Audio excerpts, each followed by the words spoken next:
Hi everybody, I'm going to start. My name is Marcia Hinds, and I want to thank Autism One and Focus for Health for inviting my husband and I. Where are you, Frank? There he is. Okay, all you guys who are crazy from your wives, that's the guy to talk to. He put up with so much, and he's still here. So if we make you too nuts, that's the man you want to talk to.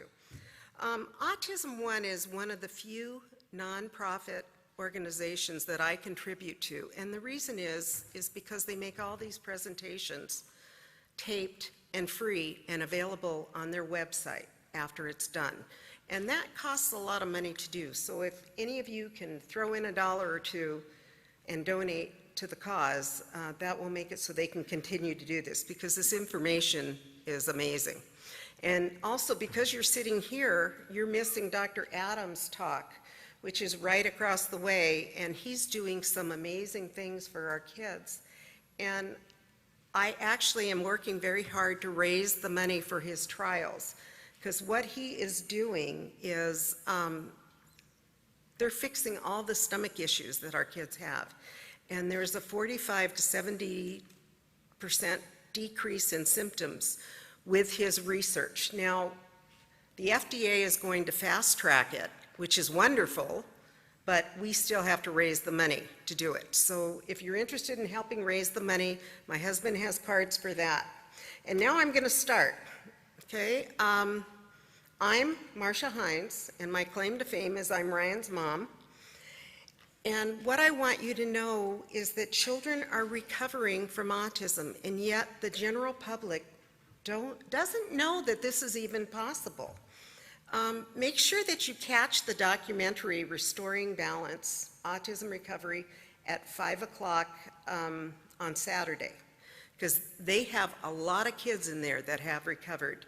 And Jennifer Kosak will be showing, she's the author of Healing Without Hurting. She will be showing her documentary in there as well. And Jennifer and I recovered our kids very differently, but we both got it done.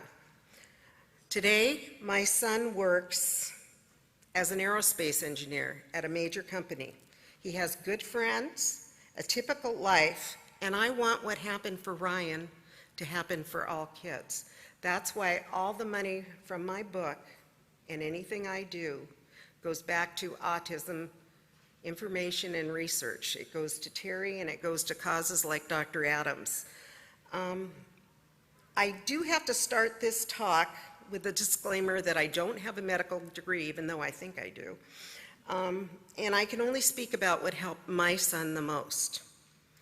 The experts told Frank and I that our son would end up in an institution and there was nothing we could do. But you can't believe all you've been told about autism. We have lots of labels like PANS, PANDAS, sensory processing disorder, Lyme's, ADHD, to describe these symptoms that look different in every child. And for someone who has a newly diagnosed child, that can be pretty confusing. But for the rest of this talk, I'm just going to call it autism. And you're not going to get overwhelmed here because I only use Dr. Mom terms. Most of us have been told that autism is a developmental disorder or a psychiatric disorder. How many of you have been told that? Okay, and there's nothing you can do. Well, that's really not true. What it really is a messed up immune system. And if more kids got the medical treatment they need and deserve, more kids would get better. Ryan was different from other children. He had intense emotions. He didn't cry, he screamed. Mr. Touchy-Feely had to have every tag cut out of the back of his shirt, and I think his mom's a little bit that way too, because I noticed on these pants, it's a little bit scratchy, you know? And he made strange noises. He walked on his toes, he flapped his arms, he acted silly, and he appeared to be drunk most of the time. Sometimes Ryan was hyper, and other times he didn't have any energy at all. He had one constant ear infection from the time he was born until he had his first set of ear tubes put in at 6 months old. And because of the ear infections and the constant strep throat, he was almost always on antibiotics, which messes with your immune system too. Keeping everything the same was very important to Ryan. He never wanted anything to change and was easily upset by the smallest variation in routine. It used to be hard for me, and I'd wonder, why does he do something he knows he's going to get in trouble for? Because that was a reaction he could count on, that he was going to get in trouble and things would remain the same, and somehow it was comforting. A little weird, but the way our kids are. I'd panic whenever we were late coming home from errands, because that would mean I would be in for an afternoon filled with meltdowns, because he had to have lunch every day between the hours of 12 and 1. And if it wasn't between 12 and 1, he would refuse to eat. So if we were late, I'd run in the house real quick while he was playing with all the things on the car, and I'd set the clock back. You know, we do what we have to do to survive autism. If I had let him, Ryan would have spent the entire day going from room to room, turning on and off the lights, locking and unlocking every door, or plugging in this portable radio into every outlet over and over again. He never wanted to go anywhere, and once we were there, he never wanted to leave. The world was a confusing place for my son. And somehow keeping things predictable was somehow comforting. Before I knew Ryan had autism, we went to Danny's house for a play date. And when it was time to go, Ryan got very, very upset, and he didn't want to leave. And I said, Ryan, it's time to go, you know, and I put him in the car, and I put him in a seatbelt, and I locked him up. This is why they say your kids have to be in car seats, okay? Because I was doing about 30, and all of a sudden I heard the click of the seatbelt, and I turned around, and here's Ryan standing by the door of our minivan, ready to jump out and go back to Danny's house. And I did one of these mom things where I reached across and I grabbed him by his jacket. And, you know, then I proceeded to do what a mom would do too, and I'm not going to go into that. But it is very scary. Our kids have no concept of danger and no apparent fear of death. And that, in the Navy, they used to have a term for that. They used to call it NAFOD. My husband was in the Navy. And so Frank used to have nicknames for Ryan at different stages of his life. And at this point in time, he was called NAFOD because he had no apparent fear of death. We had to teach Ryan how to do everything back then. He didn't even know how to smile for a picture. If you look at the picture on the left there, it looks almost like a little, I said, Ryan, smile, and that's what he would do. And most people don't understand how difficult our lives are as parents of kids with autism. Some of our relatives believe that our kids are spoiled, and the real problem is our parenting. But if you're a parent in the A Club, I don't have to explain any of that to you. You get it. Still, part of me thought that maybe my relatives were right when they said I created Ryan's issues. But parenting by the regular rules does not apply when you have a child with autism. It took time for me to realize that autism was not my fault. And I actually had to repeat it over and over and over again to myself until I actually started to believe it. So when you're in one of those times where they're telling you, oh my God, your kid's spoiled, you know, if you just had a little discipline, it would be okay, tell yourself that. Autism is not my fault, and keep saying it until you actually believe it. I kept asking the pediatrician if Ryan was okay. Our doctor helped with my denial by saying, you can't compare Ryan to your older daughter, Megan. He said, speech comes later for boys. At first, we're all in denial, but we can't be in denial for too long because we have too much work to do. At that time, I had no idea how many other millions of parents had similar thoughts about their unusual children, or that we were already card-carrying members of the A Club. We walked into the psychiatrist's office when Ryan was about 4 years old, ready to find answers, just before his 4th birthday. But the leading autism expert in the Twin Cities, where we lived in Minnesota, didn't have any. The specialist that we went to see ripped away every dream we had for our child when she said, there was no recovery, there was no cure, and there was no hope. This expert said, if we were lucky, Ryan might end up running a computer in the basement of some company where he wouldn't have to deal with people. And then she finished us off by saying, these children usually end up in institutions or jail. Now, don't you believe it? We were all alone on Autism Island. We went from doctor to doctor looking for help. There were neurologists, developmental pediatricians, and all kinds of specialists. And it took months to get the appointment with each of them.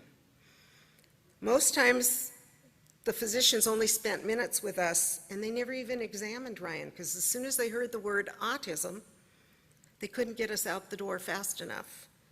But worse than that were the snake oil salesmen that tried to sell us the cure of the week. This is a multi-million-dollar business funded on the fears and desperations of parents like us. And I have to admit, we did some expensive and crazy things before we realized there wasn't a magic fix. If it sounds too easy or too good to be true, it probably is. Just when I was ready to give up and get off the roller coaster, I read a letter in the Autism Society America about a child who had been helped by a doctor in California. Good luck and timing were also part of Ryan's recovery. The doctor happened to have a cancellation the same week that we were going to California to be with our family for Thanksgiving. This doctor refused to call it autism. He told us this is a medical condition caused by autoimmune encephalitis. In simple Dr. Mom's terms, instead of doctor terms, that means inflammation in Ryan's brain. He sent us to Harbor General, UCLA, to get a neurospect. This is a very expensive test, and it was good that we got it, but I don't necessarily recommend doing it because it's hard for our kids to do. I mean, it's good because it proves scientifically that what we did really helped Ryan. But it's very hard to do, it's very expensive, and it doesn't really change the treatment procedures all that much. So this test showed that the inflammation in Ryan's brain caused decreased blood flow to several areas of his brain, including the ones responsible for speech and social skills. And good blood flow means function. Dr. Mina, who read the scan and had never met Ryan, wrote in his report, autism, question mark, question mark, question mark. How could he see my son's autism if it was a developmental or psychiatric condition? Interestingly, when we repeated this test 2 years later, the blood flow to the areas of the brain were much improved, and so was Ryan. So that's why the test was really good, because it gave us concrete evidence that this really is a medical issue. Individuals on the spectrum have immune systems that aren't working properly. Our children seem to fall into two extremes. Sometimes their immune systems are underactive and don't respond. And other times their systems are working overtime to fight off infections and viruses that are no longer a threat. Autism was not the cause of the medical conditions my son suffered from. It was actually the other way around. The medical conditions caused the autism symptoms. It was not one thing that helped my son, but a combination of many things. And I always call this reducing the total load on their immune system. When we did that, that's when he improved. We treated hidden infections and viruses, antivirals, and antifungals were life-changing for my son. A lot of people are afraid to use prescription meds. Not me, because the reason God made blood tests was so that when you're taking these prescription meds, if it's affecting their kidney or their liver, you'll see it and you can stop the medication. So I worried about this constantly. What am I doing to him? Am I, putting him in danger by giving him these heavy-duty meds? Well, our kids are really sick and they need these heavy-duty meds. We also treated sinus infections and removed foods like dairy from his diet that caused an autoimmune response. For Ryan, removing dairy was life-changing. Many of the kids on the spectrum, like Ryan, have the MTHFR gene mutation, and that makes it so they have trouble getting rid of toxins we're all exposed to. Medications like leucovorin were instrumental in developing speech for my son. I also have the MTHFR gene mutation, and I started taking leucovorin, and the doctor who is the leucovorin guru at MTHFR guy is Dr. Fry, and I'm sad he's not here this year because he's fabulous, but Dr. Fry was at one of these conferences, and I went up to him and I said, okay, so what's better, Deplin or leucovorin? And he goes, oh, leucovorin, hands down. And then he goes into this big medical explanation that, you know, he's like way too smart for the room, that I had no clue what he was talking about. And I said, okay, tell it to me in Dr. Mom terms. He weighs 170 pounds, how much? And he says, well, we don't do more than 50 milligrams of leucovorin a day. And I said, okay, great. We went home, we started doing it. Foods that he was sensitive to before, he was no longer sensitive to. And it was pretty amazing. So I started taking it. And all of a sudden, the brain fog for me was gone. Before, when I would write, I'd have to go over something, 100 times to make sure it was right, because I'd always make mistakes, and that was gone. I could think clearly. It was amazing, the change. And what's really strange is I was talking to Dr. Fry because my book has been picked up by a publisher, and I needed to get some blurbs for the front of it. And so I said, hey, Dr. Fry, will you write a blurb for the book that's coming out in the fall? And he goes, oh, sure. And I said, can I ask you a question? Does leucovorin lower blood pressure? And he goes, I don't know. And I said, well, it's really weird because I'm still a couch potato. I sit in front of the computer all day long helping my mommies. And by the way, if any of you ever need help, Frank has the cards. I never charge for anything I do, okay? And all the money goes back to autism from the books. So if you need help, call me or email me, and I have doctors by location, and that's all I do all day long. So I sit in front of this computer like a big couch potato, talking to my moms and dads from all over the world. And the only thing I changed was I started taking leucovorin, and I said, my blood pressure's so much better. And he goes, oh my God, I'm gonna have to try that, because Dr. Fry's a little heavy. So I think he probably has high blood pressure too. And he says, how much do you take? And I started to laugh, and I said, 50 milligrams, exactly what you told me. The autism leucovorin guru was asking me how much he should take, and that I found that kind of funny. But we teach our doctors stuff all the time. We really do. Okay, I used to think that all Ryan's problems would be solved if my son just learned to talk more. But what I didn't understand is that kids on the spectrum don't start speaking in full sentences once they start to regain their health. It takes healthy kids almost 3 years to learn language. And all of them have to go through the same developmental steps that all kids have to go through. So sometimes they pick up where they left off. And 2-year-old behavior doesn't look so good in a 5-year-old. You might think they're getting worse when they're actually getting better.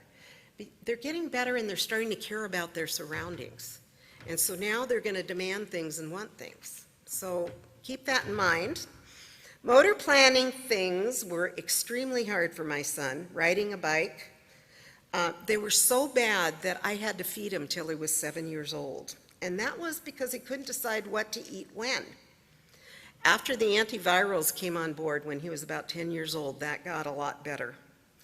And we used the medical only fixes what's wrong with the body, and it makes it so they can learn. Now, once you fix what's wrong with the body, you have to catch them up on everything they missed, almost like a stroke victim. And that's really grueling work. And I think that's why more kids don't get better, because people do either ABA or they do the medical, and they don't put it together.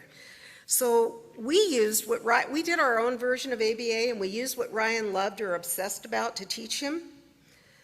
Elevators, keys, locks, cars, computers, technology, sharks, electric plugs, extension cords, or light switches were part of every lesson. We used praise and hugs even before Ryan could show us that he liked them. And he didn't like to be touched, so I used to grab him and I'd touch him and I'd hug him and I'd kiss him and I'd say, "Ryan, you have to hug me. I'm your mom and it's your job." And so he would, and he eventually learned to like it. The road to recovery takes time. It's not like I woke up one day and bam, my kid was better. Our kids have been ill for a long time. And you go 3 steps forward and 10 steps back. That's the way it is. It's not a straight upward climb. And you gotta hang in there. And there's sometimes you're up on the ledge and you're ready to jump and you don't know if you can go on, but you've got to because no one else is gonna do this. I had trouble noticing Ryan's improvement in speech when it was overshadowed by his tantrums in the mall. All it took was one good meltdown in a day to cover up a day's worth of growth. Somehow I'm on the wrong slide. Oh well. This is always oh, here it is, good.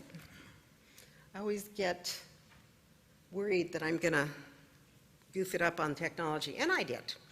Sometimes parents tell me their child is not aggressive and they're relatively easy. That's when I question how much they change the world for their kids to prevent a meltdown. Without realizing it, we all do that. And it works in the short run, but it prolongs our stay on Autism Island. Recovery takes time and a never give up attitude. Some people call it perseverance. I call it being more stubborn than our kids. After starting ABA therapy, my son was forced to do things our way. And at first, this child who was never aggressive at all started hitting and pinching and biting. And it got really bad for a while until he realized I wasn't giving up, no matter how hard he tried to make me. Ryan was in a regular mainstream classroom even before he could handle it. In elementary school, he had an aide, and the aide was introduced as a helper for the whole class so he wouldn't become too dependent on her.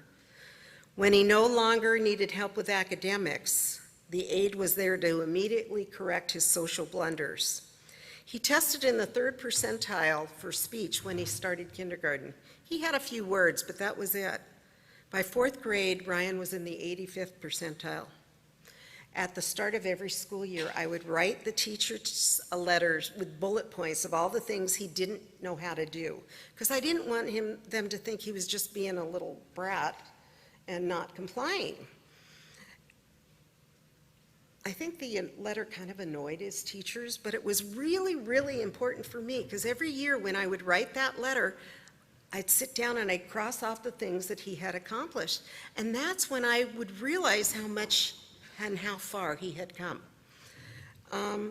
You know, if we look on the wall, if we look at our kids, we can't tell how much they've grown. We have to make that little mark on the wall of how tall they are, and then measure them again to see it. That letter to the teachers was my mark on the wall, and by 5th grade, Ryan could handle most of the academics, but he was still unorganized, he lost everything, and he acted weird. To get kids to notice him, he would poke them with his finger repeatedly, because he wanted friends, but he didn't know how to make them. And he spoke in scripts that I taught him and talked about the same thing over and over and over again until we all wanted to scream.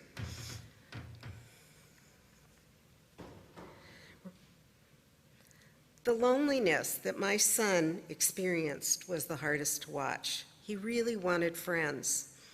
And it was really hard when he became aware enough to realize he was not being included. Sometimes in elementary school, he was the only kid in the whole class that wasn't invited to the birthday party. He was bullied horribly in middle school, and that's probably the one mistake I made. If I had it to do over again, I would have pulled him out for middle school, homeschooled him, and then put him back in for high school again. Things improved in high school, but most weekends were spent at home with us, with Frank and I, and we were his friends. Ryan ran cross country in high school and even went to one homecoming class because of that beautiful young girl, Lamia, in the picture there. Ryan had a crush on her. As a result, my nice Jewish boy joined the African American Literature Club. And he put it on his college application. I'm sure that really surprised him. When he left for college, he still wasn't where he needed to be socially. He was pretty good, but he was very innocent, and it was very easy to take advantage of him. And then Justin came into his life, and Justin is the guy on the right there. Justin ended up going to Harvard Law. I know he's going to run for president one day, and we're going to all help with his campaign because he's an amazing person. These people taught Ryan the things that I couldn't teach him, the social skills I couldn't. And everybody needs a Justin or a Lamia in their kids' lives. It's really hard to keep talking to a kid that doesn't respond. All I got was that blank stare. You've all seen it, right? When you talk to them and it's like the lights are on and nobody's home. Ryan gave me nothing, not a look, not a smile. But I continued to talk to him anyway. I didn't realize until after he improved that he had learned so many things from our one-sided conversation. We used every possible moment to teach him. When we were in a restaurant waiting for our food, we were working. Ryan always had a frown on his face. He looked like, I don't know. He looked like Mr. Grump.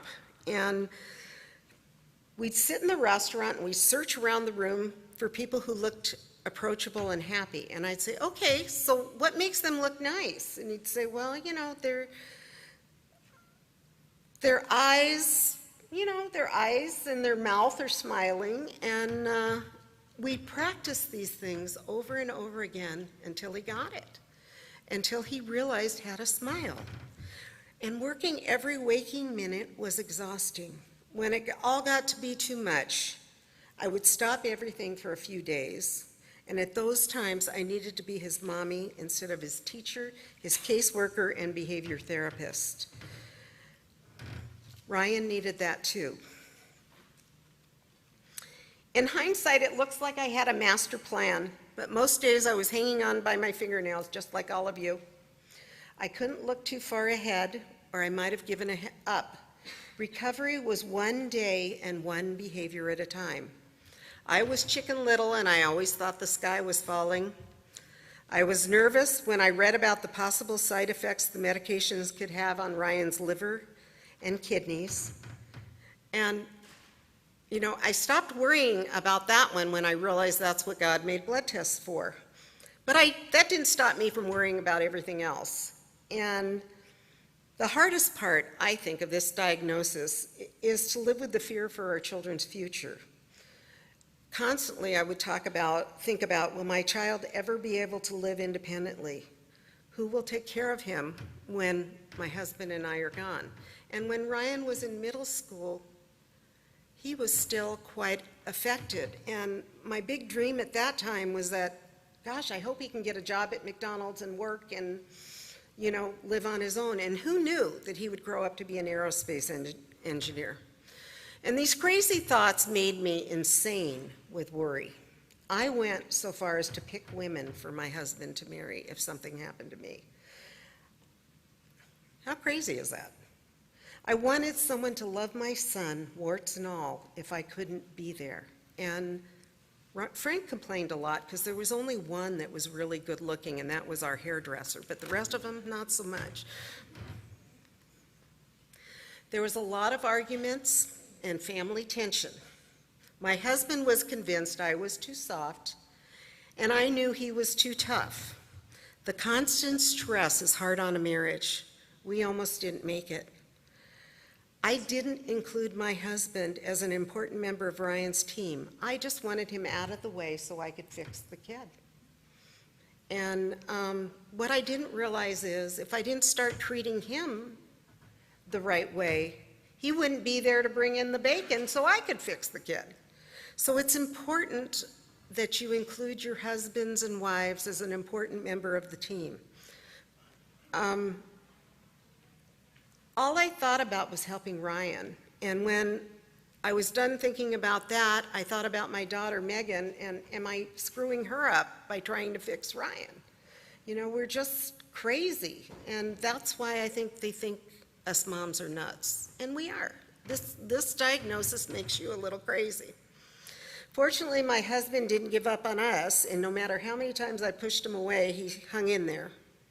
If I had realized that ABA worked on spouses, there would have been a lot less arguments. I could have brought my husband around to my way of thinking. Now think about it. Men are pretty simple creatures. What do they like? They like good food. They like sex, because they all like sex. And then they also like respect. That's the one I always forgot, right, Frank? A little bit, yeah. I would kind of, you know, I didn't do that one so well.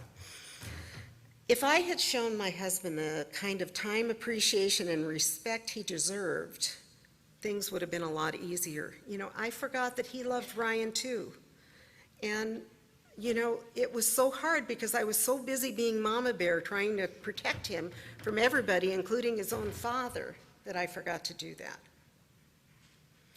The fact that all of this had on Ryan's sister was a constant concern. Ryan got more than his share of attention. Every day was Ryan, Ryan, Ryan, and more Ryan.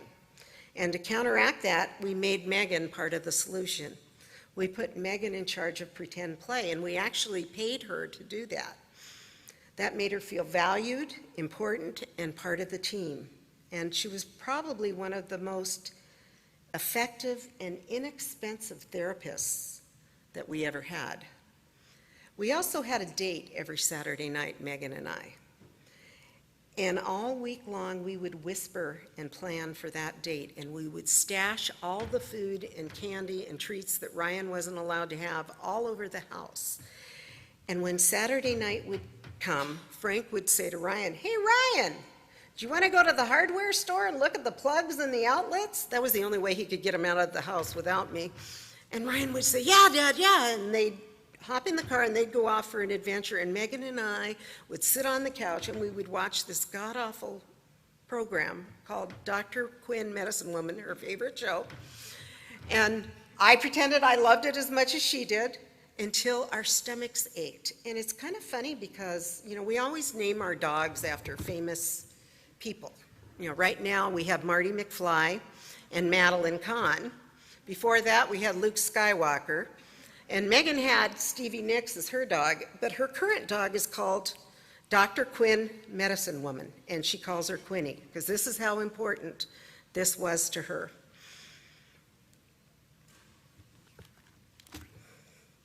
My son's life would have been very different if we had accepted his autism or believed the experts that said there's nothing we could do. And it angers me when I hear someone say that we need to accept autism. Autism is never a gift. Our children are the gift. Would we accept cancer and not treat it? Treating the symptoms of autism doesn't change the wonderful things about our children. It just allows them to be who they were supposed to be before autism came into our lives.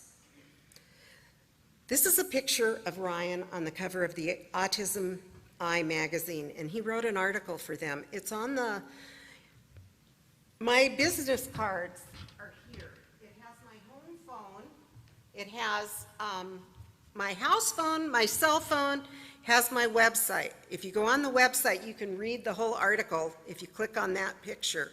And it's pretty amazing what Ryan had to say. He nailed it, and this is what he said. Some people think we should just accept autism, and that if a child is treated, it changes who that kid is. I'm still the same person I was, only now I'm happy and can enjoy life. When doctors believe the medical issues associated with autism are just part of a developmental disorder, children are not treated for the same medical conditions as every other kid. Is that really okay? That says it all, doesn't it? It just does. And he's a pretty sharp kid. I'm really proud of him because of the person he's become.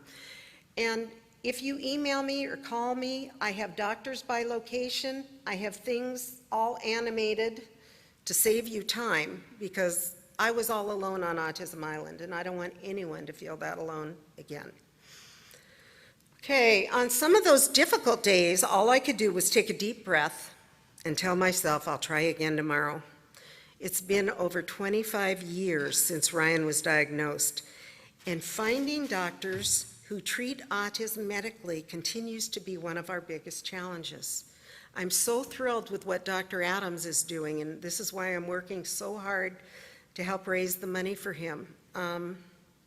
But don't be surprised if you walk into your doctor's office and you ask about medical treatment for autism, and they tell you you're crazy. They're not bad doctors. They can be very dedicated doctors. They just never got Autism 101 in medical school. One mom told me she went to a lot of doctors without much success or improvement.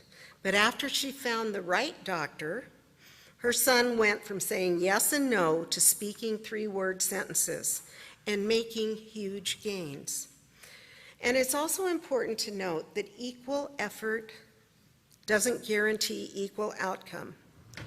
Some kids have immune problems that are too extensive to be fixed with our current things that are available. That's why I'm so excited about what Dr. Adams is doing, because I think that and stem cells are going to be the wave of the future that may change things for our kids.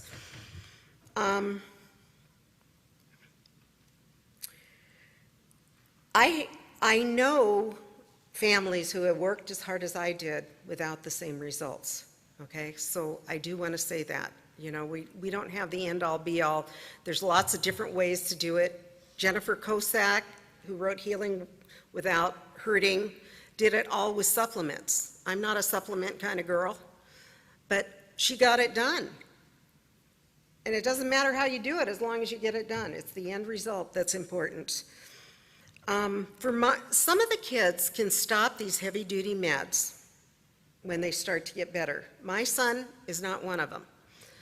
He's now an aerospace engineer, and he wanted to get off the antifungal medicine, and he stopped taking it. And he called me 2 weeks later, and he says, "Mom, I'm not feeling so good." And I said, "Well, what are you feeling?" And he says, "Well, I feel like I want to talk to myself out loud." And being his mother and not a very nice person, I said, "Well, you don't do it, do you?" You know, and he said, "No, Mom, I don't do it." I said, but that's what I feel like doing. And I said, "Ryan, I know you went off the meds, but for now until the big cure comes along, you need to stay on them." And so he went back on them, and then it was okay. We have to switch meds about every year or so, too, because he builds up a tolerance. So we switch between Nizoral and Diflucan for antifungals. And for antivirals, we switch between Famvir and Valtrex. And, you know, I have all that information if you contact me. I have the short version of how we helped Ryan for you to share with your doctor. And I want you to know that it's never too late to start medical intervention. If a child's health can be restored by treating hidden viruses and infection, that's when recovery becomes possible.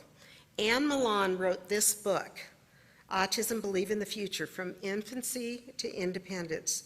And she didn't start treating her daughter Robin's autism till she was 28 years old.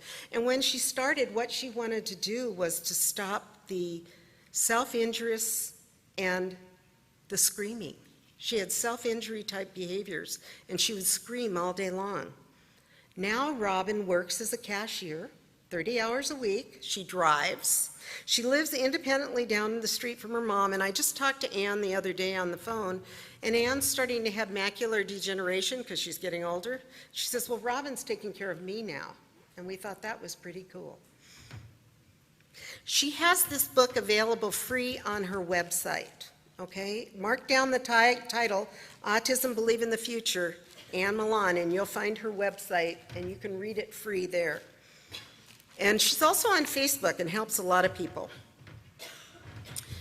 Parents, behaviorists, educators, and medical professionals must all work together as a team to help kids get better. Each of us has a piece of the puzzle, and sometimes parents make the mistake of thinking You know, the teachers and the doctors know more than they do. And it really isn't. Trust your gut. You're the expert on your kid. The doctor who helped my son the most, if I had done everything he said, Ryan wouldn't be better. But if I hadn't found him, Ryan wouldn't be better. So you've got to trust your gut. Sometimes parents make the mistake of only doing ABA because experts have told them that's the only proven treatment. But we combined ABA with the medical. Helping my son was the hardest thing I have ever done. I made many mistakes along the way, but the one mistake I never made was to give up, no matter how bad things got. And remember, U-turns are allowed in autism recovery. You don't have to get it right on the first try. And I didn't. Let me tell you, I made so many mistakes. You can always go another direction if things aren't working. And we have to change the face of autism so the rest of the world realizes it's medical and treatable. When that happens, exciting research like what Dr. Adams is doing will bring more answers to help more kids. And we have to win this one because we have too many kids not getting better. And here's a video that I made that is now the official video of Autism One. I'm very proud of that.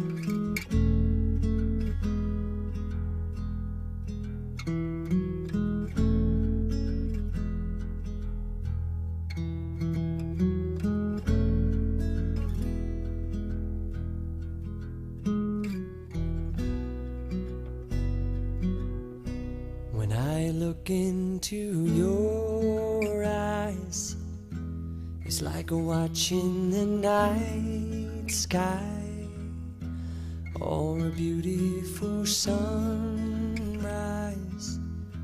Well, there's so much they hold, and just like them old stars, I see that you've come so far to be right where you are. How old is your soul? Well, I won't give up on us, even if the skies get rough. I'm giving you all my love. I'm still looking up. And when you're needing your space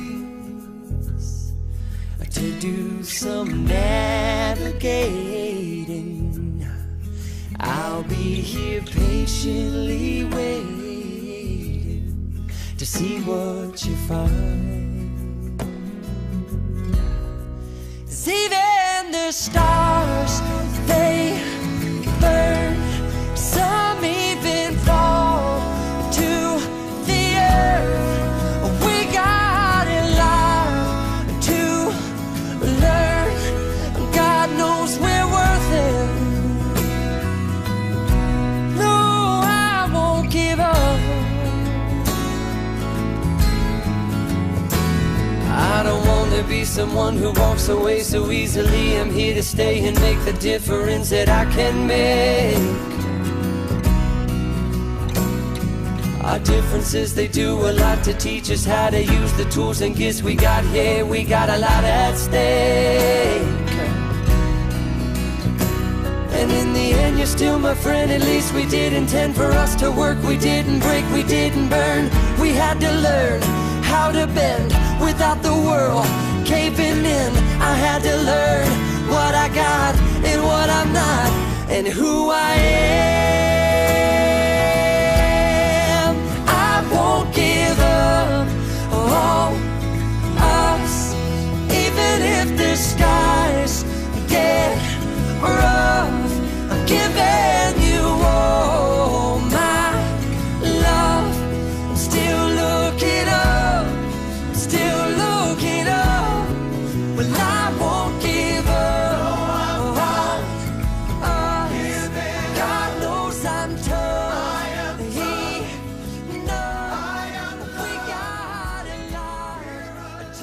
Are there any questions that I can answer?